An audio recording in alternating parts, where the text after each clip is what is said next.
चलिए जी, आज की जो ब्लॉग की शुरुआत हो रही है लगभग 11:15 बजे से हो रही है। बहुत ज़्यादा टाइम लग गया है। लगभग मैंने सुबह 8 बजे से वीडियो अपलोड लगा रही है, लेकिन अभी तक वीडियो अपलोड नहीं हुई है। मतलब मात्र 60-65% ही हुई है। बाकी चलिए आज की ब्लॉग की शुरुआत भी कर लेता हूँ। तो हेलो दोस्तों, क्या हाल चाल है? मैं बिल्कुल मस्त हूँ और उम्मीद है आप लोग भी जहाँ होंगे स्वस्थ होंगे, मस्त होंगे, परिवार के साथ व्यस्त होंगे। मेरा नाम है रविंद्र बाहुगुड़ा और स्वागत करता हूँ आपका देवभूमि उत्तराखंड के इस खूबसूरत से गाँव धौंतरी गाँव से। आज के मौसम की बात करें तो आसमान में जो छोटे छोटे बादल थे वो धीरे धीरे बड़े बड़े आकार में तब्दील हो रहे हैं और सामने देखिए इस पहाड़ी से यहाँ तक सूर्यदेव आ गए हैं। और यहाँ की बात करें तो हमारी यमुना जी भी उठ गए। जय गंगा मैया, जय यमुना मैया। हेलो आंटी, क्या हाल है? टनसाग कैसा रहा कल रात का सेलिब्रेशन? केक खा लिया? पेट गड़बड़ तो नहीं है? देखिए जी, ये केक खाते इसका पेट गड़बड़ हो जाता है। एक्चुअली बहुत ज़्यादा लिमिट से ऊपर खा लेती नहीं फिर पचा नहीं पाती। हाँ जी, क्या हाल है? हमारी कृपा कहाँ, तुम्हारी वीडियो टाइम से अपलोड हो गई, हमारी लगी है अभी वहाँ। क्या करे यार, कसम से 8 बजे से लगा रखी है और 11 बजे है। हद यार, कसम से नहीं। 3 घंटे हो गए भाई साहब, 3 घंटे लगा लो, मात्र 15-20 मिनट में हो जाना था उसने। तो मैं वही तो बोल रहा हूँ कि यार धन हो तुम्हारे लिए। दुख की इस घड़ी में मेरे साथ कोई नहीं है यार। इतना करते हो आप लोग, धन हो तुम्हारे लिए। हाँ, आप बता दीजिए क्या करे भाई साहब। कुल मिला के बात है कि बहुत सारे लोग सोचते हैं कि 80,000 रुपये कैसे गया। भाई साहब 80,000 रुपये इसलिए गया कि मोबाइल यहाँ पे रखता हूँ, कभी वीडियो अपलोड टाइम से नहीं होती है तो फिर यहाँ से नीचे भागता हूँ। आज भी भाग जाता, लेकिन अखिल भाई साथ में था तो मैंने कहा कहाँ भाग जाऊँ सुबह सुबह आज। अभी भी देखिए 74% हुई और अभी भी 54 मिनट दिखा रहा है। चले देखते हैं कितना टाइम लगाता है अभी। और बाकी गौशाला डिपार्टमेंट की बात किया है तो मधुली और बिंदु को माँ ने सुबह ही अंदर बांध दिया था जब धूप आई थी। बाकी सामने पहाड़ी पर देखिए जो आजकल हिमालय था वो सूखालय में तब्दील हो गया है, क्योंकि वहाँ आजकल बर्फ थी तब तो हिमालय था, लेकिन जब बर्फ पिघल गई है तो अब सूखालय बन गया है। ये जो सामने बादल दिखाई दे रहा है ये बहुत छोटे तिनके में था, लेकिन धीरे धीरे देखो कितना बड़ा हो गया है। तो अब हम 11 बजे नाश्ता करेंगे, क्योंकि साहब हम तो सुबह के हिसाब से चल रहे हैं, क्योंकि वीडियो तो अपलोड हुई नहीं टाइम से, तो हम भी उसी हिसाब से चल रहे हैं अभी। बाकी हाँ जी, करें नाश्ता। भाई को भी भूख लगे, उसके बाद भाई ने अपने गाँव जाना है। चलो भाई हेरो, तुम्हारी जिम्मेदारी हमें नाश्ता नुश्ता टाइम पे दे दो, चलो। और देखिए हवाएं कितने जोर से चल रही है। सामने जो आरू के पेड़ पे फूल आ रखे हैं उससे सारे फूल धीरे धीरे झड़ रहे हैं। बाकी ठीक नीचे अगर खेतों की बात की जाए तो भाई साहब मात्र शक्ति तो लगी है आजकल धान के बीज बोने पे, क्योंकि कुछ महीने बाद जब रुपाई होगी तो इन्हीं बीज से जो पौध जमेगी वही रुपाई में रोपने के काम आएंगे। चलिए जी, यहाँ गर्मा गर्म नाश्ता लगा दे और बाकी अखिल भाई तो बैठ गए हैं और आंटी और यमुना कर रही है सेवा। धन्यवाद जी। बाकी चलिए आज के जो नाश्ते में बना रखी है आलू मटर गोभी की मिक्स सब्जी। बाकी गर्मा गर्म नाश्ता हमने कर लिया है और बाकी नानी भी जा रही है आज माँ के साथ बिने में बीज बोने के लिए, और अखिल भाई की भी तैयारी हो गई है। हाँ जी, अब कब होगी मुलाकात गरीबों से? जल्दी होगी। जल्दी होगी, चलो ठीक है, दुआ है हमारी। हम खुद आजकल आशीर्वाद के सहारे जी रहे हैं यार। हमें खुद आशीर्वाद की जरूरत पड़ रही है अभी, क्योंकि क्या करें, ऐसी ऐसी दिक्कतें आ रही है। पिताजी की तबीयत खराब हो रही है, मतलब क्या बताएं यार। कभी कभी समय ऐसे आता है, आजकल ऐसे ही हो रहा है, कभी कोई बीमार हो रहा है। पहले बड़ी मुश्किल तुम ठीक हुए, सही बात है। भैया हो गए। पिछले कुछ महीने पहले मैं बीमार हुआ था, और देखो घर में जब कोई बीमार होता है तो जो बेटा भी होता है वो बाप की तरह ही काम करता है घर में, यानी कि एक बड़ा बेटा बाप की तरह होता है घर के लिए। और पिताजी बीमार है तो मुझे बहुत टेंशन हो रही है, मतलब माइंडली तो इतनी ज़्यादा टेंशन हो रही है, मैं किसी के सामने बता नहीं पा रहा हूँ, तो ऐसे ही मुस्कुरा रहा हूँ थोड़ा, लेकिन अंदर ही अंदर इतना टेंशन में होना मैं क्या बताऊँ। तो चलिए जी, अखिल भाई भी अपने घर चले गए हैं। बाकी शेरों महाराज भी इसके नीचे सो रखा। अरे सो जाओ सो जाओ सो जाओ। अरे नहीं नहीं डिस्टर्ब नहीं यार, हम तो खाली बता रहे हैं लोगों को बस। तो देखिए जी, समय लगभग 12:15 बज गई है और देखिए अभी भी 84% ही अपलोड हुई वीडियो। 36 मिनट अभी भी दिखा रहा है, यानी कि लास्ट के जो 16 मिनट है उसको अपलोड होने में अभी भी 36 मिनट लगेंगे। बाकी जल्दीबाजी में अखिल भाई ने अपने ग्लव्स यहीं छोड़ दिए हैं। तो सामने वाले सोलर लाइट पे देखिए उसके पाइप पे जो छेद है, चिड़िया वहाँ पर जगह देख रही है अपने घोंसला बनाने के लिए। तो हमारे पहाड़ों की मात्र शक्ति तो लगी है भाई काम पे। और ठीक अगर यहाँ की बात करूँ तो भाई साहब समय देखिए 12:30 लगभग हो गया और अभी भी 3 मिनट और दिखा रहा है वीडियो फुल अपलोड होने में। यानी कि जो वीडियो मेरी 9:15 पे आ जानी थी वो आज लगभग 12:30 बजे आएगी।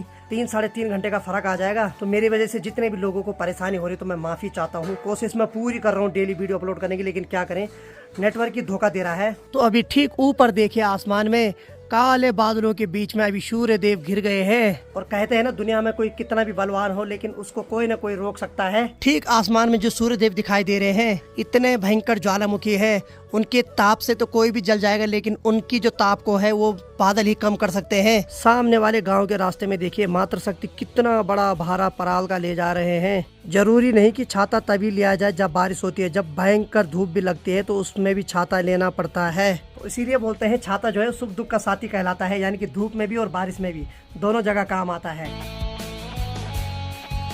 तो चलिए जी, लगभग 12:30 बज गए और अब जाके भाई साहब वीडियो लगभग कंफर्म 100% अपलोड हो गई है। तो भाई साहब 8:15 बजे से वीडियो अपलोड लगा रखी है और अब जाके 12:30 बजे अपलोड हो रही है वीडियो। अब 10 मिनट प्रोसेसिंग में रहेगा, चेकिंग होती है यूट्यूब पे वीडियो और उसके बाद ही पब्लिक करने का ऑप्शन आ जाएगा। तो 10 मिनट बाद मैं पब्लिक कर दूंगा। तो माफी चाहता हूँ, आज बहुत लेट में वीडियो अपलोड हुई। और ठीक सामने वाले गाँव के रास्ते में देखिए बच्चों की भी छुट्टी हो गई तो वो भी अपने घर जा रहे हैं। बाकी आप सब लोग भर भर के मैसेज कर रहे हैं कि पिताजी जल्दी रिकवर हो जाएंगे, हर कोई प्रार्थना कर रहा है। तो इस चीज़ के लिए बहुत बहुत धन्यवाद। आप लोगों को हमेशा आभारी रहूंगा, क्योंकि आप लोगों की ही दुआ है जो काम आएगी। दवा भी तभी काम करती है जब आप लोग दुआ करेंगे। बाकी चलिए, मैं भी खेतों में जाता हूँ। बहन लोग तो चले गए हैं तो मैं वहाँ जाता हूँ जहाँ माँ जी और नानी जी आज बिना डाल रहे हैं। तो चलिए दिखाता हूँ आपको बिना कैसे डालते हैं। यानी कि जो धान की रुपाई है उससे पहले जो धान के बीज है उनको बोते हैं, तब जाके धान की छोटे छोटे पौधे आते हैं और उनको फिर रुपाई में रोपते हैं। सबसे पहले मैं दिखाता हूँ आपको बिना कैसे बोते हैं। तो पहले यहाँ कुंडी लगा देता हूँ और हो सकता है शेरू यहीं रहे या हो सकता है मेरे पीछे भी आए, लेकिन मुझे लग रहा है यहीं रहेगा शायद।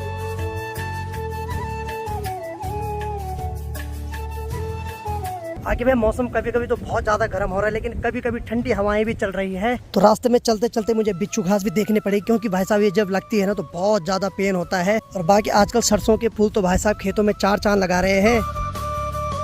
अब धीरे धीरे जैसी गर्मी आएगी वैसे सांपों का खतरा भी बढ़ने लगेगा। ओ भाई साहब, कितनी भयंकर हवा आ गई। कभी कभी तो इतनी खतरनाक हवा चल रही है, ऐसा लग रहा मानो बवंडर आ गया।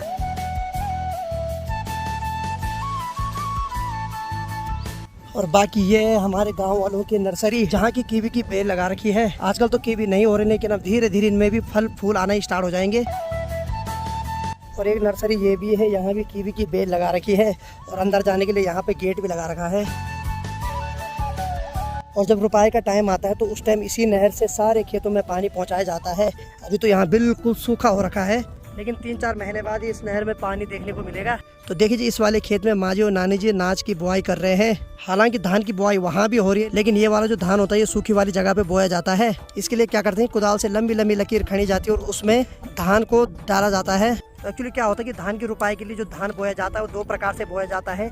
एक तो उन वाले खेतों में बोया जाता है जिसमें 12 महीने पानी होता है, लेकिन जिस खेत में पानी नहीं होता है तो वहाँ इस तरीके से धान के बीज बोए जाते हैं। वहाँ क्या करते हैं, कुदाल से लंबी लंबी लकीर खींची जाती है और उसमें धान को बोया जाता है। जैसे आलू को बोते हैं, सेम वही प्रोसेस है, लेकिन रुपाई इस वाले धान से भी होगी और उस वाले धान से भी होगी जो पानी में बो रहे हैं। फर्क इतना है कि यहाँ जो धान की पौध होगी थोड़ा कम होगी, लेकिन जिस वाले में पानी है वहाँ धान की पौध बहुत ज्यादा मात्रा में होगी।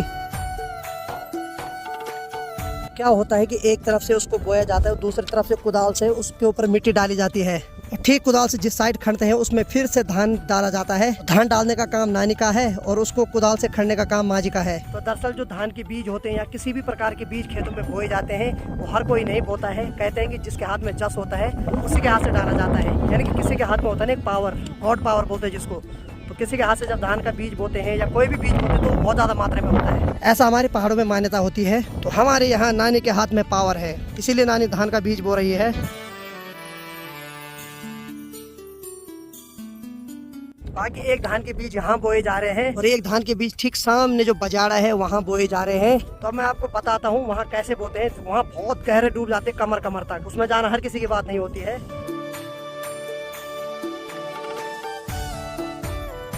तो देखिए जी, इसको बोलते हैं बजाड़ा। वहाँ देखिए भाभी जी कितना डूब रखी है उसमें। भाई साहब ये देखिए, यहाँ भाभी जी लगभग घुटने घुटने तक उसमें डूब रखे हैं और उसमें फिक्स नहीं होता कि कहाँ पे कितना डूब सकता है इंसान। यहाँ घुटने में डूबेगा तो आगे जाते जाते कमर तक भी डूब सकता है। तो इसको बोलते हैं बजाड़ा। बजाड़े का मतलब होता है जिस खेत में 12 महीने पानी होता है तो उसको बजाड़ा बोलते हैं। और उसमें जाना हर किसी की बस की बात नहीं होती है। यानी कि कई बार जो पशु उजाड़ आ जाते तो कई बार गलती से इसमें चले जाते तो बहुत भयंकर इसमें फंस जाते हैं। ये देखो भाभी जी कितना डूब रखे, पहले ये देखो यहाँ भाई साहब। तो यहाँ भी धान के बीज बोए जाते हैं। तो धान के बीज 2 जगह बोए जाते हैं, एक तो सूखी जगह पे बोए जाते हैं और एक यहाँ पे जहाँ 12 महीने पानी होता है। बस फर्क इतना होता है कि जहाँ सूखी जगह पे बोते हैं वहाँ पे कम मात्रा में होता है, लेकिन जिस जगह पे पानी होता है उसमें बहुत ज्यादा मात्रा में हो जाता है। और बचपन में हम बहुत डरते थे भाई इन जगहों में आने से, क्योंकि अगर एक बार गलती से गिर जाते थे ना तो उसके बाद सीधे चिल्लाना स्टार्ट कर देते थे।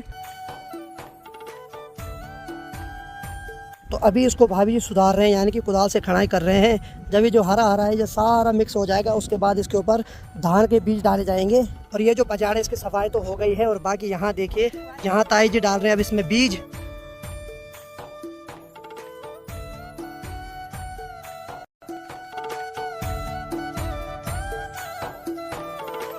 अब इसमें धान के बीज तो डाल दिए हैं, लेकिन सबसे बड़ी मुसीबत है अगर इसमें पानी नहीं आया तो इसको सारी चिड़िया चुंग देंगी उन बीजों को। तो धान बोने के बाद उसमें पानी लगाया जाता है ताकि वो सारे बीज पानी में डूब जाएं।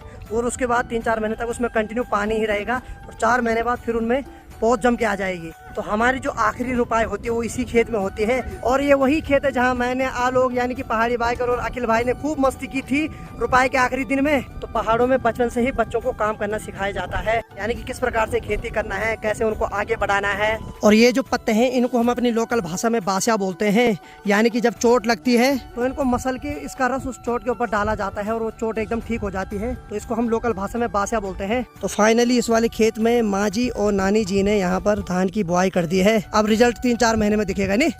हाँ चलो अब घर चलो, आजा। तो नानी और मैं जा रहे हैं घर, बाकी माँ जी उधर की साइड जा रही है थोड़ा। तो माँ बोल रही है मैं थोड़ा वहाँ से मदलू और बिंदु के लिए हरी घास लेके आती हूँ। तो रुपाई से ठीक कुछ दिन पहले सभी महिलाएं मिलकर नहर की सफाई करती है। आजकल तो इस नहर में पूरी जगह कबाड़ा ही कबाड़ा हो रखा, कहीं हरी घास जम रखी है, कहीं पत्थर गिर रखा है। लेकिन रुपाई जैसे ही आएगी वैसे इस पूरी नहर की सफाई होगी, तब जाके हर कोई अपने अपने खेत में इस नहर से पानी ले जाएगा।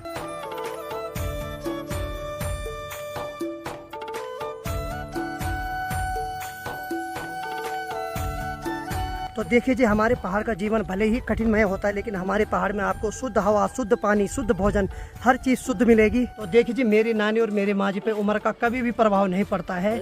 ये कितने भी बुढ़े हो जाएंगे लेकिन भाई साहब ये काम करना नहीं छोड़ेंगे। एक चीज़ तो है इनके अंदर, और ये लोग आसानी से बीमार भी नहीं पड़ते हैं। और बाकी हम घर पहुँच गए हैं, और अगर चरपाई के नीचे देखे तो इस महाराज को कोई उठाने वाला नहीं। अरे वाह, उठ रखा है। सो जा सो जा सो जा सो जा, इतनी दिक्कत मत कर, सो जा आराम से। हालांकि हम खेतों में जा रहे थे, लेकिन घर की जो जिम्मेदारी हमने शेरू के पास दे रखी थी, और वो भी पूरी तरीके से अपनी जिम्मेदारी निभा रहा था। चरपाई के नीचे तो शेरू सो रखा, लेकिन मुझे लग रहा है यमुना में जाने वाले उसके नीचे सोने। हेलो है, तू तो ऐसे लड़ जाए उसके नीचे जाते अब सोने। हे बाबा, उठ जा खड़ी उसके नीचे मत जा तू। पर यार इसने जो ड्रेस पहन रखी बड़ी खतरनाक है यार, कसम से। ये देखो भाई साहब, ये देखो खतरनाक पीला पीला पता नहीं क्या पहन रखा इसने आज। ए बाबा, यहाँ तो एक से एक लोग है भाई। नानी ने इतना सारा काम किया कि नानी के पूरे जूते मिट्टी से हो गए। अब नानी उनकी मस्त करके धुलाई करेगी। बाकी चली जी, माँ भी आगे है मधुली और बिंदु के लिए पराल देके। तो माँ अब खाना खाएगी और थोड़ी देर में मुझे पता है फिर से खेतों में चले जाएगी। तो माँ जैसे ही घर आई एक बार फिर से चले गई है खेतों में पराल के लिए। तो चलिए जी, माँ जी ने कंडी में फुल पराल की भारी ला दी है घर। तो समय लगभग 3 बजने वाली है और गर्मा गर्म खाना भी आ गया। और आज के खाने में आलू का कोफ्ता और चावल है। और शेरू मस्त करके यहाँ पे सो रखा है, कभी धूप में जा रहा, कभी छाँव में सो रहा है भाई, कभी गर्मी कभी सर्दी है। सही है तेरा।